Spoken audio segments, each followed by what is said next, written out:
Qu'est-ce qu'on a vu? Qu'est-ce qu'on a vu? C'est 42 minutes et Jérôme, Morgane et Aurélien te disent ce qu'ils ont vu. Mais qu'est-ce qu'ils ont vu, putain? Mais qu'est-ce qu'ils ont vu, putain? Mais qu'est-ce qu'ils ont vu, putain? Mais qu'est-ce qu'ils ont vu, putain? Mais qu'est-ce qu'ils ont vu, putain? Salut, salut, c'est Chipou. Hey, hey, hey, bonne année grand-mère. Oh, oh. J'espère que vous avez passé de bonnes fêtes de fin d'année. On se retrouve aujourd'hui pour évoquer mes quelques visionnages du mois de décembre 2025. Décembre, ce mois un peu étrange où les networks sont en pause, où la nuit tombe à 16h et donne envie de dormir à 18, et où la dernière semaine n'est qu'une suite de bouffe de réveillon recyclée à toutes les sauces. Voilà. J'ai quand même trouvé un peu de temps pour les séries, je vous rassure, j'ai eu un arrêt maladie qui m'a bien aidé. Super, on adore. Voilà. Bref, je commence par la série qui incarne peut-être le mieux l'idée de série doudou de fin d'année, à savoir Home for Christmas. La saison 3 sort de nulle part, après plusieurs années, mais sans surprise en même temps. C'est exactement ce que je venais chercher. Voilà, la série reste fidèle à elle-même, elle a cette capacité à parler de solitude, de famille, de sentiments, sans jamais tomber dans le cynisme, et elle est particulièrement géniale. J'ai eu un peu plus de mal, je crois, à supporter Joanne cette saison. Mais c'est parce que je trouve dommage qu'elle reste le personnage principal de la série. Pour moi, ça annule un peu trop une grande partie de la saison 2, et j'avais déjà dit à la fin de la saison 2 que j'aurais adoré une saison 3 qui se concentre sur un autre personnage dans la ville ou dans la périphérie de Joanne. Bon, voilà. Pour autant, cette saison 3, du coup, choisit de ne pas révolutionner sa formule, mais comme elle continue d'assumer pleinement son rôle de petit calendrier de l'Avent qui met dans l'ambiance romance de Noël, moi, ça me va parfaitement. Puisque je parle de romance, je trouve que la transition est toute trouvée pour parler ensuite de la saison 1 de Heated Rivalry. J'en ai parlé le mois dernier et je vous disais que c'était plus un plan cul qu'une romance gay. Bon, la fin de saison me permet de nuancer un peu, voire même beaucoup, cet avis. Alors bien sûr, je cherche encore les scènes où il y a un contexte sportif particulièrement exploité. Je cherche les scènes où la rivalité, qui est quand même dans le titre, est mise en avant. Mais à part ça, franchement, la saison, c'est un vrai coup de cœur. Et pourquoi? Parce qu'elle nous présente un deuxième couple qui est bien plus dans la romance, parce que le premier finit par tomber dans une vraie relation de couple, et même si je suis pas particulièrement fan de romance, quand j'ai regardé une série dont on m'a dit que c'était une romance gay, c'est un peu ce que j'attends, quoi. Cela dit, ce qui m'a particulièrement plu, c'est pas forcément ces relations de couple en elles-mêmes, c'est plutôt les très belles scènes qu'il y a dans les épisodes 3, 5 et 6, sur le coming out, sur l'acceptation de soi, sur la compréhension de la sexualité, sur la médiatisation, et sur la nécessité de la représentation des romances LGBT. Parce que c'est bien parce qu'on voit si peu de couples LGBT bien écrits à la télévision, si, je vous jure qu'il n'y en a pas beaucoup, c'est bien pour ça que la série est vraiment importante et qu'elle est la mieux notée de 2025 sur IMDb. Et si ça c'est pas un argument de vente, je ne sais pas ce qui pourra vous pousser à la regarder. Bref, moi c'est aussi pour ça que j'ai fini par pleurer devant alors que j'étais si peu investi, vous l'avez entendu le mois dernier. C'est probablement pour ça aussi que je vais lire les romans, ou du moins je vais tenter et voir si ça me plaît. Et c'est pour ça que même après avoir revu la fin de l'épisode 5 au moins 50 fois sur les réseaux sociaux, franchement sans exagérer, tout mon fil Twitter, tout mon fil Instagram, tous mes algorithmes finalement ne me montrent que cette série et quasiment que cette scène, moi j'ai toujours une petite larme qui monte au moment de la regarder une 51e fois. Et c'est même pas un moment triste à la base. Donc voilà, franchement, petit coup de cœur, même s'il y a plein de défauts. Voilà, je comprends pas qu'elle soit aussi bien notée sur IMDb, parce que pour moi il y a vraiment beaucoup de défauts d'écriture, mais j'avoue que coup de cœur et j'ai kiffé, et du coup je trouve ça trop cool qu'elle soit bien notée. Voilà. Après, il n'y a pas Kitty de Rivalry qui m'a fait pleurer ce mois-ci, je vous rassure. Non, j'ai aussi beaucoup pleuré le 31 décembre, parce que je me suis mis en tête de voir une 25e saison pour mon année, histoire de faire un top 25 des saisons vues dans l'année. Ouh! Voilà, bien sûr, l'article est en ligne, si ça vous tente, sur mon petit blog qui s'appelle j'y arrive plus dit, donc, justonemoreapp.com. Je pense que je l'ai trop dit, du coup, je sais plus le dire. Bref, c'est pas tant l'idée de regarder une 25e saison qui m'a fait pleurer, c'est vraiment mon choix de la série. Vous me direz, j'avais qu'à écouter Aurélien, parce qu'il l'avait déjà dit que c'était de la merde, mais bon, voilà. Moi, j'ai voulu me faire mon propre avis, donc j'ai regardé la saison 1 d'Ironheart. Et en fait, je vais être honnête, franchement, les critiques hyper négatives sont totalement méritées. J'en attendais peu et j'ai quand même été hyper déçu tellement c'est mauvais. Le problème principal, c'est pas qu'on a une mauvaise idée de départ ou que le casting est raté, parce que vraiment moi j'adore le casting. Le vrai problème, c'est que les personnages prennent des décisions qui n'ont aucun sens, qu'il y a des raccourcis énormes et qu'on a une impression constante que l'histoire avance juste parce qu'il faut avancer, pas parce que c'est logique. L'héroïne, Riri, de son petit nom, passe son temps à dire qu'elle est un génie, Et les gens autour d'elle passent son temps à dire que c'est un génie, mais elle prend des décisions absurdes. C'est stupide, elle est insupportable. J'adore l'actrice, encore une fois, mais le personnage, il est imbuvable. Elle se comporte comme une adolescente, hyper cliché, alors qu'on insiste pour nous dire que c'est une adulte. Bah non, en fait, une adulte fait pas ça. La meuf va littéralement faire un braquage, et l'épisode d'après, elle nous dit « Mais je suis quelqu'un de bien, je suis pas une braqueuse, je suis pas une méchante. » Bah si, en fait, littéralement, c'est ce que tu es devenu. Bref, c'est une catastrophe. La série est mal équilibrée et ne propose même pas une vraie conclusion, alors que les séries Marvel, elles ont quasiment jamais de suite. C'est bancal d'un bout à l'autre, et je suis désolé, j'ai un peu spoilé sur cette histoire de braquage, mais vraiment, je vous assure que ça se déroule comme ça et qu'on comprend même pas pourquoi elle fait le braquage, parce que son grand argument dans la vie, c'est qu'elle a besoin de thunes. Mais en fait, meuf, si t'es un génie, juste trouve-toi un travail. Enfin, à un moment donné, il va falloir arrêter de... Enfin, bref, c'était mauvais. Je sais même pas pourquoi j'insiste. Voilà. Dans un tout autre registre, et toujours sur Disney+, toujours sur une série très courte, j'ai aussi regardé Dream Productions. C'est une mini-série qui m'a franchement plu, là, pour le coup. Alors, la série joue avec l'univers de Vice Versa, on va s'éloigner du QG, où il y a toutes les émotions, pour se concentrer sur la fabrique des rêves de Riley, et donc le personnage principal, c'est une productrice de films, en fait, donc les films sont des rêves. C'est malin, c'est créatif, c'est très bien pensé dans son format, ça date de décembre 2024, donc je me suis dit mieux retard que jamais, je m'y suis mis. C'est drôle, c'est visuellement inventif, c'est plutôt pertinent, c'est absolument pas indispensable en revanche, c'est bien trop court parce que pourquoi 4 épisodes de 20 minutes quand ça aurait pu être une belle série en 22 épisodes, voire en 52, enfin en fait je sais pas, putain les dessins animés pour les enfants, c'est censé être en 52 épisodes, bien sûr oui c'est un dessin animé pour les enfants plus que pour les adultes, mais ça parle aussi aux adultes, parce que c'est dans l'univers de Vice Versa, et parce que en fait, c'est typiquement le genre de projet qui montre que Disney et Pixar savent encore faire des choses intelligentes et légères, pas forcément creuses. Bref, c'était une bonne surprise. Mais le mot surprise est peut-être pas le bon, parce que c'est exactement ce que j'en attendais. Et j'aurais peut-être juste aimé que l'épisode 4 fonctionne un petit peu mieux au niveau de ce qui est présenté. Mais ça, c'est parce que ça me tient à cœur, le sujet des rêves. Bref, la fin est un peu ratée, et en parlant de fin ratée, du coup, j'enchaîne. La saison 2 de Plus belle la vie encore plus belle est enfin arrivée à sa fin, et franchement, c'était insipide à souhait. Voilà, avant une pause de 2 semaines, par rapport à d'habitude, je ne comprends pas comment ils nous ont proposé ces derniers épisodes-là. Le départ de Nisma n'a pas du tout eu l'impact émotionnel qu'il devrait, mais en même temps, vous me direz, elle a servi à rien pendant 2 ans, donc finalement, c'est peut-être un peu logique, et on comprend que l'actrice veuille se barrer. En plus, elle ne part même pas pendant son dernier épisode, du coup, forcément, ça peut pas avoir un impact émotionnel. Voilà. Et les autres intrigues, elles sont bouclées dans une espèce de rush qui donne l'impression que les scénaristes ont découvert au dernier moment que c'était la fin et qu'il allait y avoir une pause de 2 semaines. En plus, bon, et ça c'est très personnel, et c'est peut-être parce que j'avais mes habitudes avec Plus belle la vie, mais pour moi c'est bizarre qu'il y ait cette putain de pause de 2 semaines dans une série quotidienne, à un moment où ça va être Noël, le nouvel an, donc à un moment donné, où le format quotidien se justifie, mais de toute manière, dans cette nouvelle mouture de Plus belle la vie, le format quotidien, on s'en tape, franchement, la chronologie n'est pas du tout respectée. C'est pas rare qu'il y ait des épisodes qui s'enchaînent où tu te dises, mais en fait, c'est qu'une seule journée, c'était 3 jours, on sait pas, et tout le monde s'en fout, il n'y a plus aucune référence au temps qui passe, et c'est bien dommage parce que c'était quand même une des grandes forces de Plus belle la vie. Bref, cette saison 2, comme pour la saison 1, plein de petits hauts, beaucoup de bas très profonds, hein, Morgane et Laura, je vous regarde.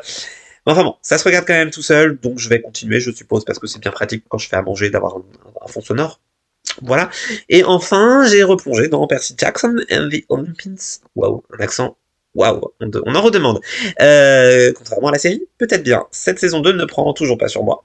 J'ai l'impression persistante que la série s'adresse avant tout à des gens qui connaissent déjà très très bien les livres. Et donc, il y a plein d'éléments qui sont survolés, qui sont mal expliqués, qui sont supposés être évidents, je crois, mais qui ne le sont pas en fait. Et franchement, je ne comprends pas qui relit ces scénarios, qui écrit ces scénarios. C'est des gens qui sont très clairement fans des livres, mais en fait, vous faites une adaptation, pas un complément des livres. Je sais pas, c'est très bizarre.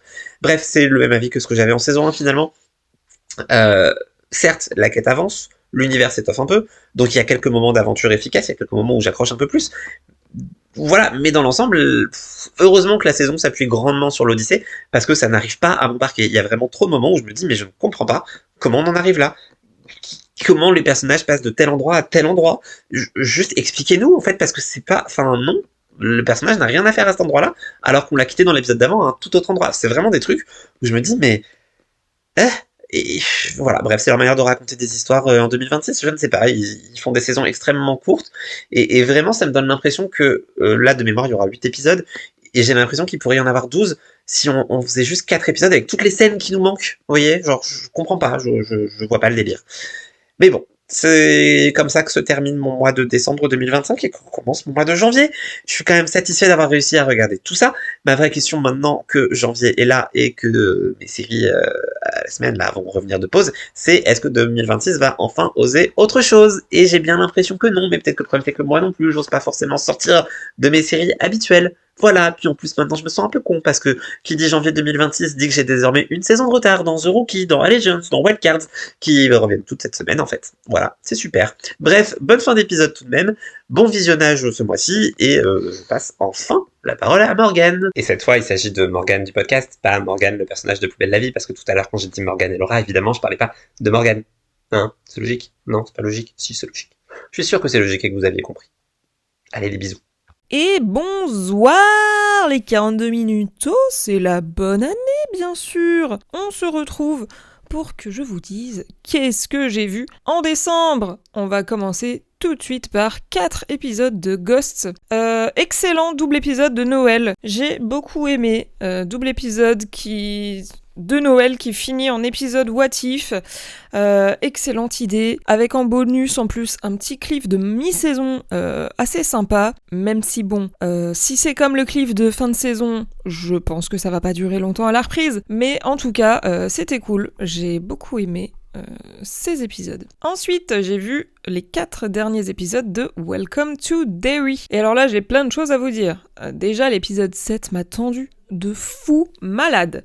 Ce qui se passe à la cabane, vraiment, mais ça pue tellement le racisme, mais évidemment parce que c'était l'époque. Oh là là, mais les images, elles m'ont vraiment énervée parce que la violence de l'action est abominable. J'ai pas envie de vous spoiler pour ceux qui ont envie de voir la série, mais vraiment, mais oh là là, qu'est-ce que ça m'a tendu. Mais c'est surtout, en plus, les réactions après qui n'ont aucun sens. Il y a plein de gens qui sont morts et tout le monde s'en bat les couilles. Les militaires s'en battent les couilles. Les adultes par rapport à l'autre mort importante, ils s'en battent les couilles. Genre ça a pas de sens. Pourquoi personne réagit à ce qui s'est passé? Pourquoi personne réagit à ce qui s'est passé? C'était une tragédie et non. Genre c'est comme ça, sous le tapis, au calme. Et en plus, comme d'habitude évidemment, c'est pas les bonnes personnes qui meurent, c'est un classique. Mais pourquoi ça pouvait pas être la gamine qui fait que hurler et chialer à propos de son gros daron en prison depuis l'épisode 2? Franchement, ça m'aurait fait tellement plaisir, putain, tout ce qu'elle a fait de la série, cette gosse, c'est « Ah gna gna, mon père il est en prison à cause de toi, gna gna gna, mais elle a... » Oh ta gueule, franchement, si elle était morte, on aurait eu la sainte paix, la putain de ta race de con là. Elle m'a énervée, elle aussi, elle m'a énervée. Et les militaires là, mais qui mangent leur caca aussi là. Comment ça, tu es prêt à tuer plein de gens pour garder ton conservatisme de merde? Comment ça, mon ref? Ça m'a tellement tendu, genre évidemment des hommes blancs, hétéros, évidemment la droite, bref, les hommes quoi, mais niquez-vous, vraiment, oh là là, comment ne pas être misandre après voir ce genre de choses. Bref, calmons-nous, on redescend, tranquille, wow, ce n'est qu'une série. Mais c'est aussi la vraie vie, c'est tout le problème finalement, c'est peut-être pour ça que ça m'a tendu autant. Anyways, en tout cas, globalement j'ai plutôt bien aimé la série. Après encore une fois, on parle d'une personne qui n'a jamais lu les bouquins et qui n'a pas vu les films, ni les vieux, ni les nouveaux. Donc vraiment, moi je suis arrivée, j'ai débarqué quoi.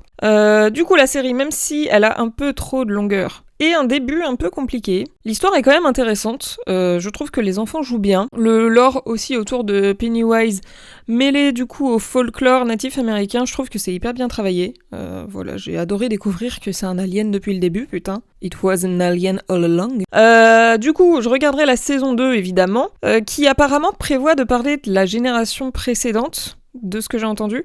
Je suis un peu curieuse de voir comment ils vont traiter ça, parce que du coup, on sait d'avance que ça s'est bien fini à la fin de la saison 2. Enfin, ça va bien se finir à la fin de la saison 2. En tout cas, on sait qui va mourir et qui va survivre, parce que du coup, ils auraient pas été là en saison 1, sinon, ces gens-là. Même si oui, ok, y a un délire comme quoi Pennywise, il vit pas le temps comme nous, etc. Mais l'être humain, il vit le temps comme nous, donc ça serait pas logique de faire autrement. Mais pourquoi pas? Attendons de voir ce qu'ils vont en faire. Ensuite, j'ai vu 3 épisodes de Pluribus.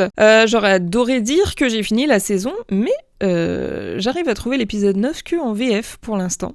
Voilà, donc ça m'énerve. Donc la prochaine fois, peut-être que je pourrais vous dire que j'ai enfin terminé ce truc. Surtout que, en vrai, j'ai pas grand-chose à dire sur les 3 épisodes que j'ai vus, et en même temps, c'est normal, il se passe pas grand-chose.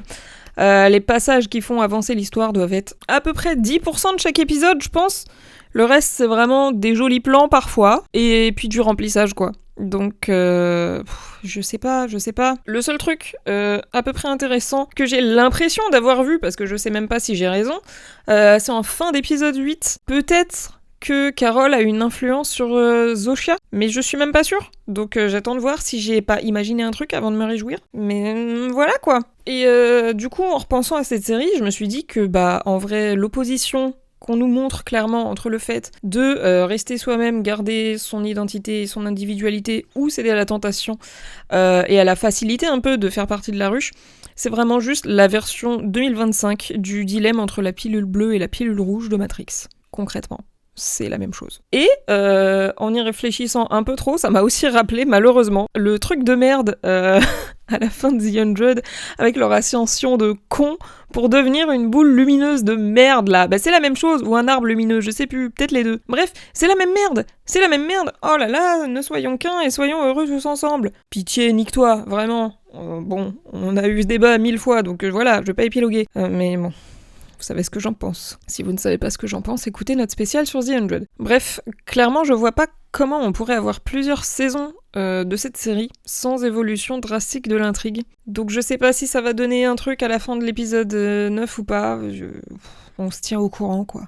Ensuite, 3 épisodes de Alien Earth vus, donc fin de saison 1 terminée. Vraiment, mais quelle déception cette série. J'en attendais pas énormément parce que en vrai j'aime bien la franchise Alien, mais je suis pas non plus la plus grande fan ever. Donc j'avais hâte de voir et tout, mais c'était pas non plus ma giga hype de toute la life. Mais je pense qu'il y a des gens qui ont été extrêmement déçus du coup de voir le résultat parce qu'ils étaient très très fans de Alien à la base. Il y a tellement de potentiel et d'idées à la base de cette série qui sont hyper intéressantes, et en fait ils en font rien. Et non seulement ils en font rien, mais en plus de ça, la série nique le lore de base de Alien. Donc vraiment, pourquoi faire ? Pourquoi t'as des aliens sur Terre alors que c'est un préquel au premier film et quand dans le premier film, les aliens, on les trouve pas sur Terre, ils y ont jamais foutu un pied. Et surtout, quelle idée de merde de filmer le xénomorphe en plein jour, putain. Toute la subtilité et l'horreur d'Alien, ça se joue aussi sur le fait que le gars, c'est un peu une ombre. Genre, il est tellement rapide que tu le vois passer en vif.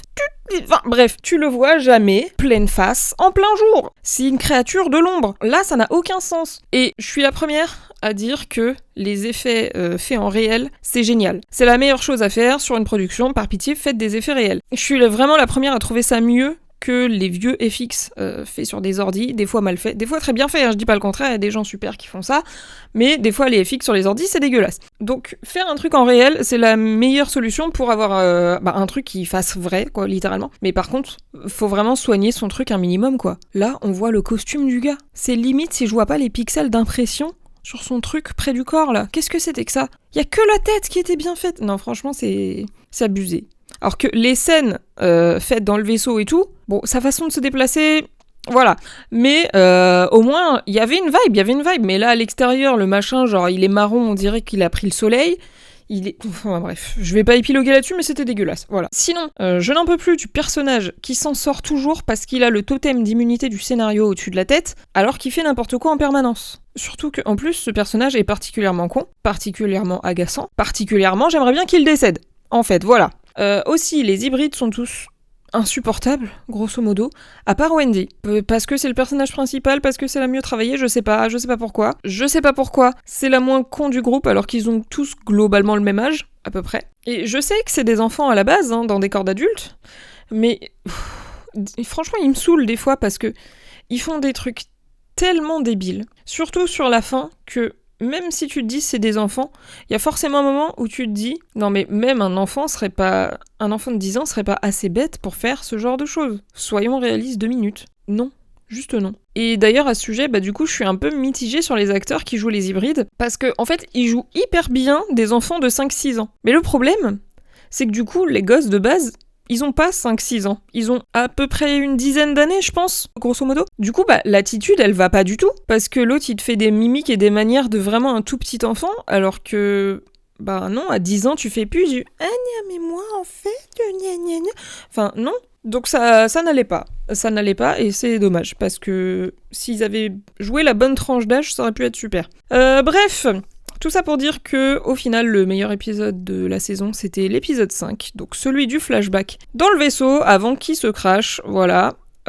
Et le truc le plus intéressant de la série, au final, ça reste les nouvelles races d'aliens qu'on nous présente, même si on n'en apprend pas beaucoup dessus. Mais ça reste le truc qui a le meilleur potentiel, parce que voilà. Et très déçu aussi de l'autre blond, là, comment il s'appelle ? Kirsch, je crois. Je pensais vraiment que ça serait un personnage qui se démarquerait beaucoup plus, et surtout à la fin, qui aurait plus d'impact. Absolument pas. Un tapis. Voilà, super. La série a été renouvelée, donc on espère qu'ils vont tous bien lire toutes les critiques négatives qu'il y a sur internet, parce qu'il n'y a que ça, et qu'ils vont se sortir les doigts du cul pour la saison 2. Voilà. Ensuite, j'ai vu le célèbre documentaire Sean Combs The Reckoning. J'ai vu les 4 épisodes du coup, et du coup c'est le fameux documentaire où 50 Cent règle ses comptes avec P. Diddy. Voilà, donc mon avis, c'est qu'à mes yeux le visionnage vaut le coup. Si vous avez déjà vu notamment des vidéos YouTube, parce qu'il y en a énormément sur le gars, vous allez peut-être pas forcément en apprendre beaucoup, mais cela dit, dans le documentaire il y a quand même des interviews, des images exclusives et tout, et ça plonge quand même assez loin dans toute sa vie finalement, dans tout ce qu'il a fait de mal depuis sa naissance, cet homme, parce que c'est vraiment limite ça. J'abuse avec la naissance, mais depuis son adolescence, littéralement, c'est une sombre merde. Ça détaille assez, mais en même temps, on aurait pu avoir plus d'épisodes pour explorer encore plus de trucs. J'ai aussi beaucoup aimé le fait qu'en début et en fin de chaque épisode, on nous rappelle de quoi il a été accusé et pourquoi il a été condamné. Ça creuse, je trouve, encore plus l'écart avec tous les trucs horribles qu'il a fait dans sa vie et pour lesquels il a pas été condamné de quoi que ce soit, pas accusé, pas mis au tribunal, alors que vraiment... Mais il y en a littéralement des centaines, hein, Il est très productif cet homme dans l'horreur et il ne s'arrête pas, c'est génial. Sinon... Petite parenthèse, mais j'ai eu le malheur de voir une vidéo sur Instagram qui parlait du coup de ce documentaire et qui parlait du fait que P. Diddy a tout le temps la bouche ouverte sur toutes les photos. Malheureusement, j'ai vu ça au début de mon visionnage, donc je n'ai vu que ça pendant tout le documentaire parce que c'est absolument vrai. Il a tout le temps la bouche ouverte. Il respire par la bouche. C'est pas bien, faut pas respirer par la bouche. Genre vraiment, je voyais que ça, abominable. Bref, tout ça pour dire que c'est quand même un documentaire très intéressant, surtout si vous connaissez pas du tout l'horrible personnage qu'est Sean Combs. J'ai hâte de voir le futur documentaire sur Jay-Z, parce que j'ai l'impression qu'on nous a teasé un peu ça, que Monsieur Sense nous a teasé un peu ça, et du coup j'espère que 50 Cent va produire des documentaires de ce type pour absolument tous les gars qu'il déteste. Je pense qu'il y en a beaucoup, parce que dans l'industrie de la musique, il y a énormément de gigantesques merdes, et ils méritent tous d'avoir leur documentaire pour les aligner. Et puis évidemment, Monsieur 50 Cent, peut-être qu'il pourra aussi terminer par un documentaire sur lui-même, finalement, parce que, en ce moment, c'est un peu le king de la mesquinerie, tout le monde trouve ça extraordinaire ce qu'il a fait, mais il est quand même loin d'être parfait, le monsieur, et lui aussi, il a ses casseroles et ses accusations au cucu, hein, donc voilà. Et en parlant de documentaire, on va rester dans la même catégorie, puisque j'ai vu les 6 épisodes du documentaire sur la tournée de Taylor Swift, The End of an Era. Si vous n'écoutez pas Taylor Swift, restez quand même avec moi, je pense que ça peut malgré tout vous intéresser. Et j'ai plein de choses à dire sur ce documentaire. Déjà, premièrement, c'était trop bien, voilà. J'adore voir les backstage de production comme ça. Je trouve ça fascinant de voir comment plein de cerveaux hyper talentueux dans tout leur domaine arrivent à se mettre ensemble pour faire des trucs de ouf comme ça. Mais, parce qu'évidemment, il y a un mais, j'attendais ce documentaire depuis tellement longtemps que j'ai été un peu déçue. Soyons honnêtes. En fait, le problème, et je sais que c'est moi le problème, ne commencez pas à m'agresser, moi le problème, du coup, c'est que j'avais beaucoup d'attentes. J'avais énormément d'attentes. Il y a plein de trucs que je voulais voir dans ce documentaire et que soit on ne parle pas du tout, soit on n'en parle pas assez à mon goût. Donc c'est à ce niveau-là où j'étais un peu déçue. J'ai trouvé le montage des épisodes très bizarre au début, parce que du coup, moi je m'attendais vraiment à un documentaire où on suivrait la timeline des événements en fait, de la création de la tournée depuis le tout début à du coup la tournée en elle-même jusqu'à la fin. Voilà, moi je m'attendais à voir la naissance de l'idée, le recrutement des danseurs, la création de la setlist, la création des visuels qu'on voit sur scène, le design des costumes, le design des décors, les répétitions, le montage et le fonctionnement de la scène aussi. Et ouais, en fait, je m'attendais vraiment à un deep dive sur la création, vraiment, et la mise en place de la plus grande tournée mondiale à date. Excusez-moi, voilà, juste ça en fait. Et en plus de ça, j'avais environ 1000 autres questions, parce que j'ai suivi évidemment la tournée pendant qu'elle a eu lieu, il s'est passé beaucoup de choses. Donc, plein de questions me sont venues, comme notamment comment elle s'organise pour voyager avec les 3 chats. Est-ce qu'elle voyage avec les 3 chats parce qu'on en a vu que 2 dans le documentaire? Comment est piloté le putain de Roomba? Comment sont choisies les tenues et les chansons surprises chaque soir? Pourquoi avoir choisi de créer des nouveaux costumes pour la version 2.0? Est-ce que les premiers ne convenaient plus? Est-ce que c'était juste une envie de changement? On sait pas. Pourquoi est-ce que Reputation n'avait qu'une seule tenue jusqu'à Miami? On sait pas non plus. Qui est devenue la putain de tenue dorée pour I Can Do It With Broken Heart qu'on a vu dans un putain de clip? Autant de questions qui sont sans réponse, alors que, on va pas se mentir, je me les pose et j'étais pas la seule à me les poser. Et le problème, c'est que là, c'est que quelques questions, parce que c'est les premiers trucs auxquels j'ai pensé, mais je sais bien qu'au fond de mon cul et de ma tête, il y en a environ 1000 autres. Voilà, mais on va s'arrêter là, c'est déjà beaucoup. Au final, on apprend quoi? On apprend que le tournage du documentaire avec Disney a commencé à Londres, soit finalement à la moitié de la tournée européenne, et à 3/4 de la tournée globale. Donc, c'est un peu tard en fait. C'est un peu tard à mon goût. On a quand même quelques images évidemment de trucs qui se sont passés avant. On voit des castings, on voit des bribes de répétitions avec les musiciens, des répétitions avec les danseurs et tout. Donc il y a quand même des trucs, et de toute façon il fallait ces images, mais c'est quand même assez peu au final. Donc je sais pas qui a filmé tout ça, là, toute cette partie du avant, mais si Taylor, elle a une équipe qui la filme en permanence pour ses projets pro, ma question c'est où est le reste des images, madame? On les veut. On veut les détails, on veut voir la création, en fait, de la tournée. Et si elle n'a pas d'équipe qui la filme en permanence pour ses projets pro, mais qu'est-ce qu'elle attend, en fait?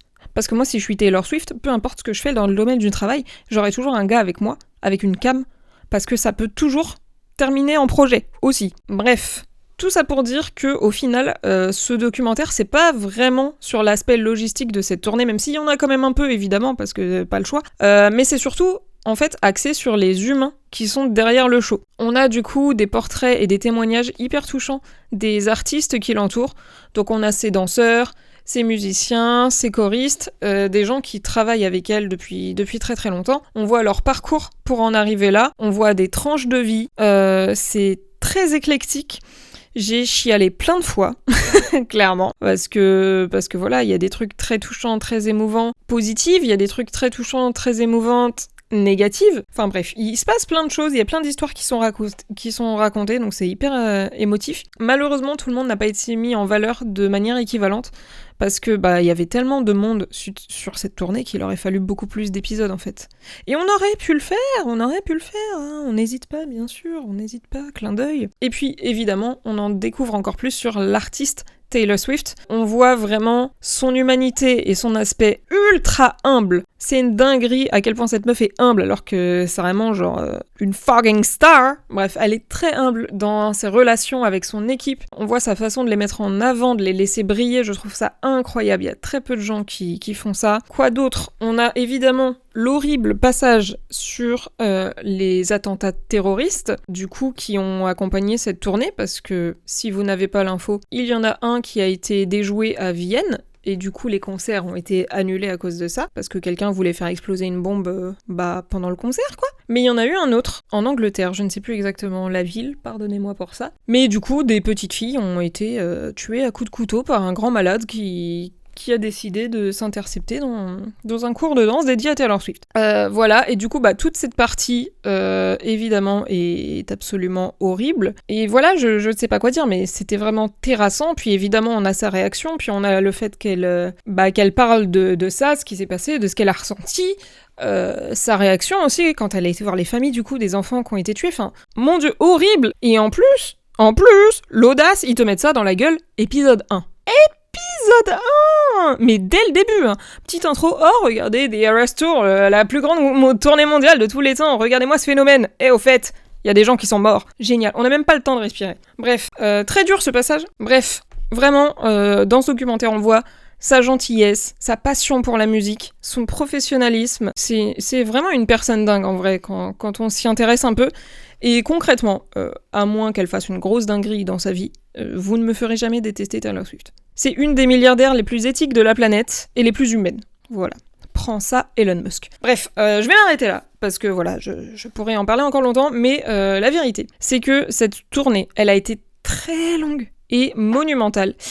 Ici est passé beaucoup de choses, et je pense que 6 épisodes, c'est juste pas assez pour contenir toutes ces informations. On pourrait littéralement tenir des saisons entières si tu rajoutes tous les trucs que moi je voulais voir au début qu'on n'a pas vu, et encore plus de portraits de son équipe et tout, mais vraiment on pourrait faire des saisons entières. The Eras Tour a mis la barre très très très très haut, je trouve, en termes de production et de performance, mais vraiment à tous les niveaux, tellement haut que je pense que Taylor Swift elle-même aura du mal à faire mieux que ça.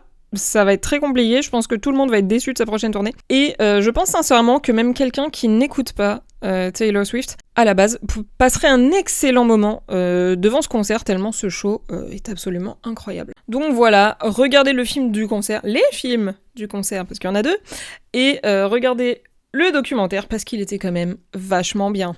Ensuite, j'ai enfin commencé à écouter le podcast Limetown. Du coup, j'ai vu... non, j'ai pas vu. J'ai écouté, c'est de l'audio, connasse.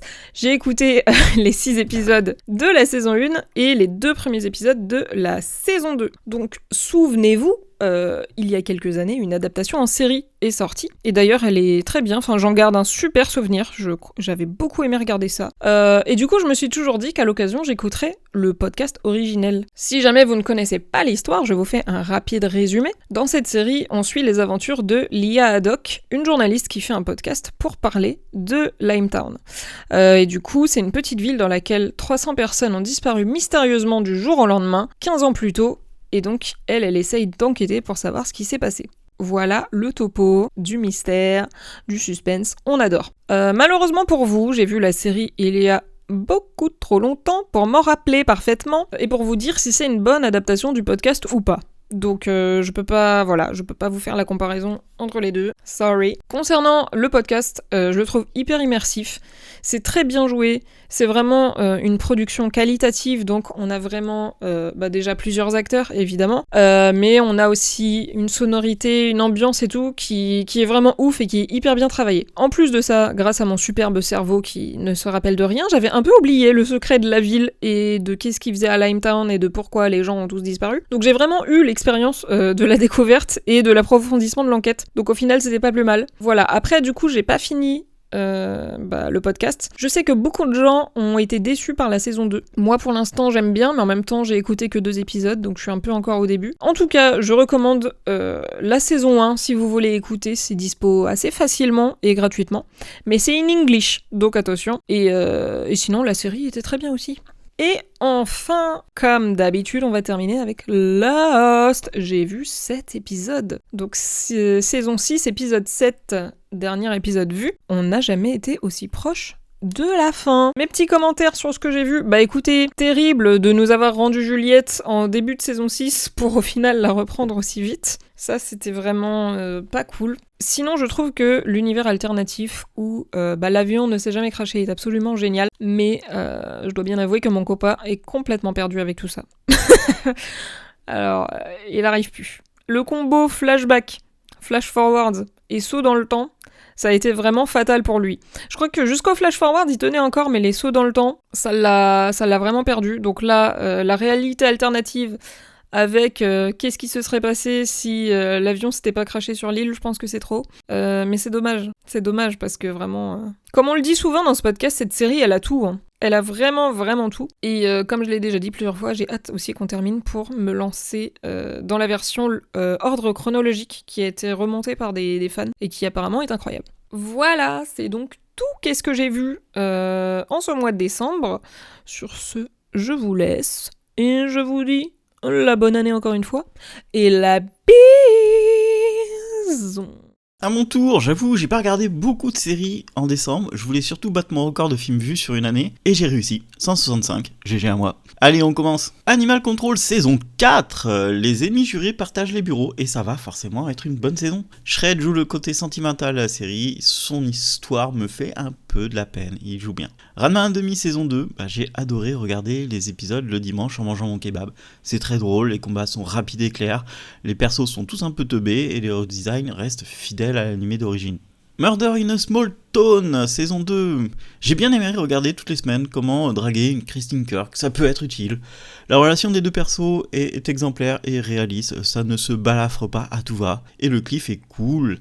Surtout, ils sont bons au jeu des chômeurs de la CW, j'adore ce jeu. The Penguin. En fait, je m'en fous des persos secondaires, voire tertiaires de Batman, qui, au final, a juste une histoire de gangster pathétique. On m'avait vendu que la Mother de How I Met Your Mother déchirait tout, mais elle surjoue de fou. En gros, ce que vous avez apprécié, ce sont ses décolletés. Il n'y a pas d'autre chose à sauver de la série. Vraiment rien. Belphégor, remake du feuilleton de 1965, avec un casting que personne ne voulait, mais ils étaient sûrement pas chers. Y a rien qui va, c'est écrit par un poulpe, y a zéro intelligence, zéro cohérence, zéro intérêt. Même les influenceurs invités à l'avant-première n'en ont pas parlé. Home for Christmas, Jujujul saison 3. Toujours un plaisir cette série, et je pensais vraiment pas avoir une autre saison, donc très content. C'est chaleureux, il y a zéro méchanceté, c'est réaliste sur les trentenaires célibataires, sauf le côté du BG qui répare ta cuisine, et le fait que elle soit célibataire à 36 ans, c'est impossible. Emily in Paris, saison 5. Comme d'hab, j'ai tout vu jour 1. Cette fois-ci, il y a la moitié à Rome et l'autre à Paris. C'est marrant, toute la partie à Rome est censée et drôle, mais quand ils reviennent à Paris, tout part en couille à l'écriture et c'est moins drôle. L'année prochaine, ça se passe au parc Astérix pour faire des décors de Grèce. J'espère que Emily garde ses cheveux courts, c'est plutôt efficace sur ma personne. The War Between the Land and the Sea. Petit spin-off dans l'univers de Doctor Who, je crois que ça doit être un truc dans le genre. Ils ont galéré à le sortir, ça sentait déjà pas bon. Il y a un début, il y a une fin, et il y a rien d'intéressant au milieu. J'ai toujours pas compris la résolution du conflit. Downton Cemetery Road, ça force tout le temps, alors que c'est OSEF 3000, si vous avez la ref. Et maintenant, les séries où je vais prendre un peu plus de temps, parce que bon, soit je les adore, soit elles m'ont saoulé. Stranger Things, saison finale. 10 ans pour écrire ça. Waouh, c'est limite du prodige. T'as 10 ans pour écrire un scénario et tu nous ponds ça, y a rien qui va. Les acteurs n'ont plus rien à foutre. Il y a une seule scène où ils sont tous ensemble et c'est la fameuse scène inutile dont tout le monde parle. Les mêmes groupes de deux, j'en pouvais plus déjà dans la saison 2. Il y a aucune diversité. Holly fait le boulot de Eleven, mais elle aura jamais son salaire. C'est pas normal. Il y a rien d'épique, il y a rien qui permet de rassembler le public. Si même eux, ils sont pas capables d'apparaître tous ensemble, le public ne le fera pas non plus. Tu le sens qu'ils ont galéré à faire cette saison parce qu'il y a eu trop de contraintes sociales. Netflix qui force sur les réseaux sur des scènes pour tenter de les rendre virales, c'est insupportable.